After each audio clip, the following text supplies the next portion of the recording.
This video would not have been possible without the kind generosity of Scuba Pete and Chris Miwa, and the immense generosity of my buddy Salvador, who recently sent me the entire first wave of Mattel's Masters of the Universe Origins toys, and most of the second wave of figures. Within that same mystery box, Sal also sent me an absolutely incredible custom Red Shadows vehicle for my 3 3/4 inch scaled Action Force characters. And if you're interested in seeing how Sal turned this Raiders of the Lost Ark troop car into Baron Ironblood's main ride, he has a video explaining how to make this custom over on his excellent 2 Cents Toys YouTube channel. A link to that video is in the description below. Now let's get to talking about Mattel's new range of Masters of the Universe Origins action figures. While this channel is predominantly known for its coverage of vintage toy lines, we do from time to time feature modern action figures, but those videos almost exclusively cover modern figures from retro properties. So when I first saw online images of Mattel's new range of Masters of the Universe Origins figures, I wanted to make a video about them, since I became quite excited about the line, and that was because Mattel seemed to have created the perfect balance between adult collectible toys and figures that children would happily play with today. And now that I have these figures in hand, I can honestly say that my initial excitement was totally justified. So in today's video, we're going to take a detailed look at the action figures from Wave 1 and 2 of Mattel's Masters of the Universe Origins toy line. Come with me, toy fans!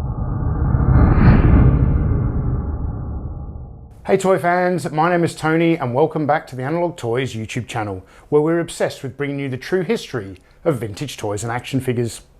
My fondness for Masters of the Universe toys dates back to my childhood, and in the early 80s I managed to collect almost every toy from the first 3 waves released by Mattel.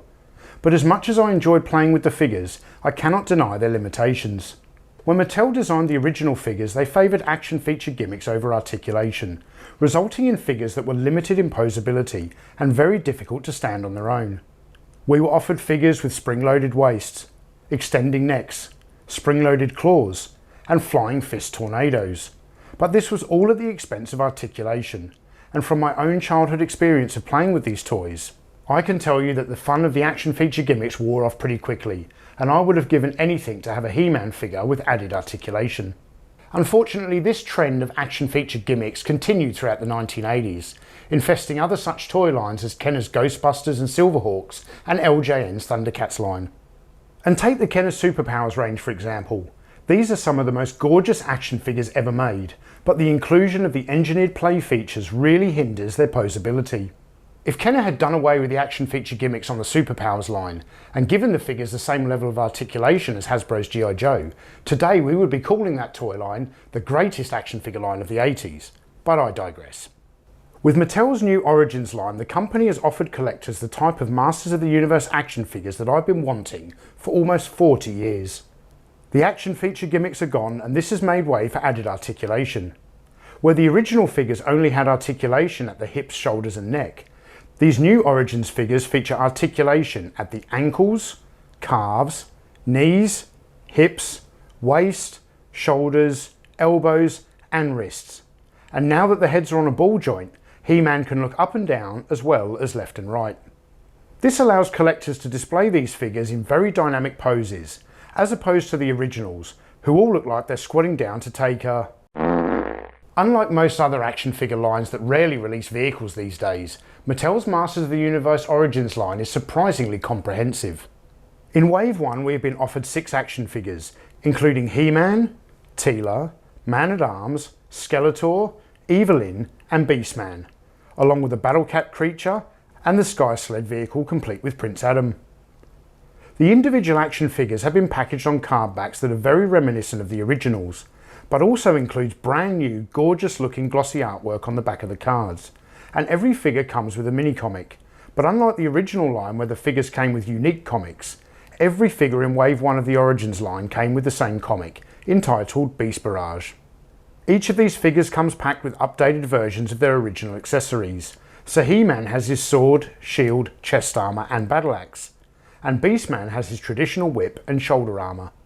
Another cool feature with these figures is that the arms, hands, heads and torsos can be removed and swapped out with other figures. This gives you a variety of customising options, such as the ability to easily create a shirtless Prince Adam figure.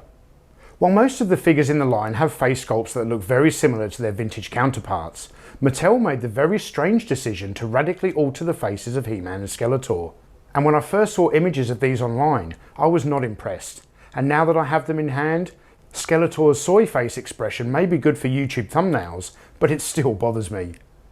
It is a different story with He-Man though, and after seeing this figure in the flesh, the face sculpt doesn't bother me anywhere near as much as it did the first time I saw it online. In fact, I've grown to quite like it.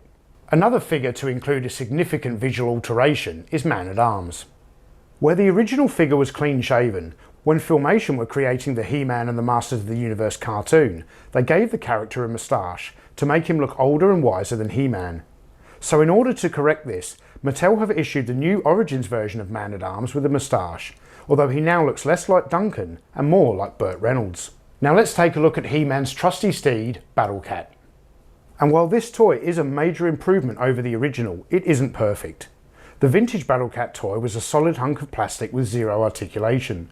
So for the 2020 Origins release, Mattel have designed a toy with articulation at the tail, hips, knees, neck, head and jaw, but unfortunately not at the ankles. So while you can get Battle Cat to stand in almost any position, some of the poses look a bit odd since you can't always get his paws to sit flat on the ground. Like the original Battle Cat, this toy includes a saddle and helmet, and for this updated version, Mattel have painted the eyes on the helmet, making it far more cartoon accurate. Despite my minor gripe over the lack of ankle articulation, this toy is far superior to its vintage counterpart, and looks stunning when being ridden by He-Man. The final toy in this assortment is Prince Adam and the Sky Sled, and in my opinion, this is a standout piece from Wave 1. The Sky Sled featured prominently in the animated series, and I think it is a great choice to include as the first vehicle in the range. In the vintage toy line, the Sky Sled was quite a simple construct, being nothing more than the detachable front section of the battle ram. But of all the toys in the first wave of Masters of the Universe Origins, this is the item to receive the most upgrades. The first of which is a pair of interchangeable side panels and a replacement head, so you can turn the Sky Sled into a vehicle for the evil warriors. Action figures can also be firmly situated at the controls via a combination of foot pegs and a handlebar. There is also a plug-in laser blast attachment to give the Sky Sled a more dynamic look, with the front cannon having the ability to be traversed left or right. But the final upgrade is by far the best and comes in the form of a clip-on stand that allows for a wide variety of display options. Although I've already discussed a lot of the positive aspects of this toy line, I'm yet to discuss Mattel's smartest decision. And that is their choice to produce these new Origins figures in the exact same scale as the originals. This allows collectors to have their new He-Man figure ride upon a vintage attack track, or to display their Origins collection in front of a vintage Castle Grayskull playset, with nothing looking out of place. For the second wave of Masters of the Universe Origins, Mattel have produced Trapjaw, Man-E-Faces, Orko, and Scareglow, the latter of which I do not have in my possession, but I have ordered the figure from eBay. Trapjaw is my favourite Masters of the Universe figure from the vintage line, and while I do like this updated Origins version, I still prefer the face sculpt on the original. A huge improvement though is the fact that his robotic arm now has elbow articulation, a very welcome addition in my opinion. The Man-E-Faces figure also comes with a much welcomed improvement. Just like the original figure, you can manipulate the bottom on the top of his head to change his face from human to monster to robot, but unlike the original, this new figure has the ability to turn his head left and right, enabling greater posability. Now I need to discuss the final Masters of the Universe Origins figure that I have in my possession.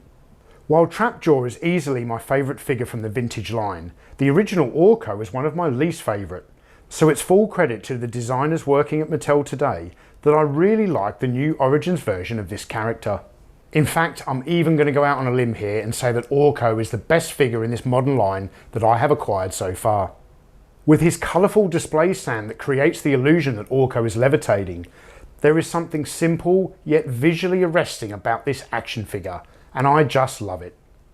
These first two waves of figures and toys have got me really excited about the future of Mattel's Masters of the Universe Origins line, but I am disappointed to hear that the distribution of subsequent waves has been very lackluster compared to the toy line's initial launch. And while these products have yet to make an appearance at retail in Australia, I've recently heard that Australians can expect to see these toys in stores in July this year. Although I do not intend to collect many more Masters of the Universe Origins figures, that is a personal choice based on the lack of space I have in my own collection, as opposed to me having any real issue with the toy line. In fact, while I do not intend to acquire the Origins Castle Grayskull playset, I am very happy that Mattel is releasing one, and that is because it's been years since we've seen a fully realised toy line available at retail. A toy line that includes a wide cast of characters, creatures, vehicles, and a playset. And the broad scope of this toy line harkens back to the golden age of action figures, an age that I wish would return. With their eye-popping, colourful design aesthetic, immense playability, and vast improvement over the beloved originals, this, ladies and gentlemen, is something I haven't seen in many, many years. This is a modern toy line done right. So thank you all for watching, and if you enjoyed this video and you'd like to check out the video where 2 Cents Toys explains how they made that amazing Red Shadows custom, you can click the link up here. Or to check out our other Masters of the Universe content, you can click the playlist down here. I'm Tony from Analog Toys, and I'll see you in the next video.